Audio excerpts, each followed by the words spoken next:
বাংলা সাহিত্যের ইতিহাসে এক উল্লেখযোগ্য উপাদান হলো মনসা মঙ্গল কাব্য। মনসা মঙ্গল কাব্যে চাঁদ সদাগর মা মনসাকে কি বলে ডাকতেন জানেন?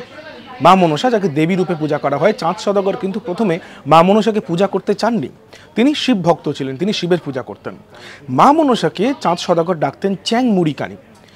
একটা উল্লেখ আছে, যে হাতে পুজি আমি শিব শুলপানি, সে হাতে না পুজিব আমি চ্যাং মুড়িকানি। তো চ্যাং মুড়িকানি নামে মা মনসাকে ডাকতেন চাঁদ সদাগর। চাঁদ সদাগরের কাহিনী, বেহুলা লক্ষিন্দরের কাহিনী নিয়েই কিন্তু তৈরি হয়েছে মনসা মঙ্গল, যা বাংলা সাহিত্যের ইতিহাসের মঙ্গল কাব্যের এক গুরুত্বপূর্ণ উপাদান। এই মঙ্গল কাব্যের ভেতর বেহুলা লক্ষিন্দরের জীবন কাহিনী রয়েছে।